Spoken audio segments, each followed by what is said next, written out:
The challenge, of course, lies in the arduous task of discerning ones. The will of Allah Jackson acknowledged that Mai is by no means an easy undertaking. The ego, with its inherent insecurities and ingrained patterns of thought and behavior, often masquerades as the will of Allah, presenting a distorted reflection of one's deepest aspirations, societal expectations, familial pressures, and the pervasive influence of cultural norms can further obscure my inner compass. Therefore, the path to understanding the will of Allah involves rigorous self-examination, a process of stripping away the inessential, and a dedicated exploration of one's inner landscape.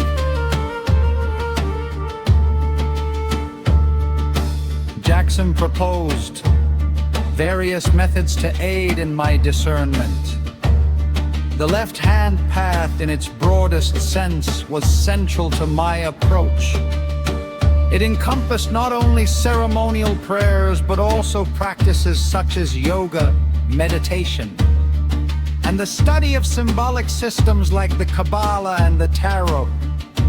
These disciplines were designed to quiet the noise of the mundane mind, to open the channels of intuition, and to facilitate a direct communion with the deeper aspects of the self.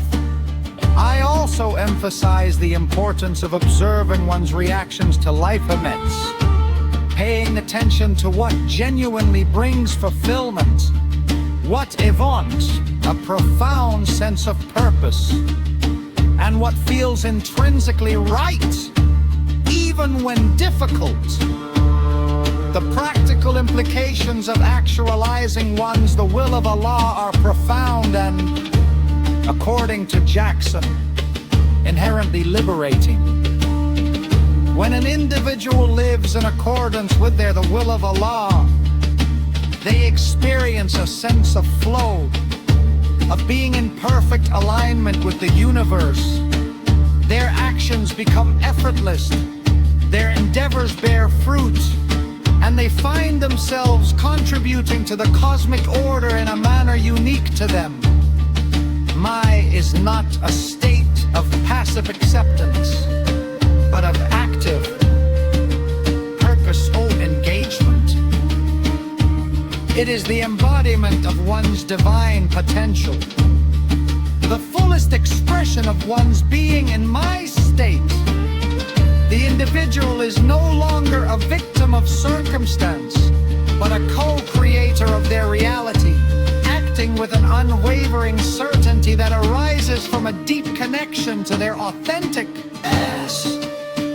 My concept offered a powerful antidote to the existential angst and feelings of alienation that characterized much of the 20th century, and indeed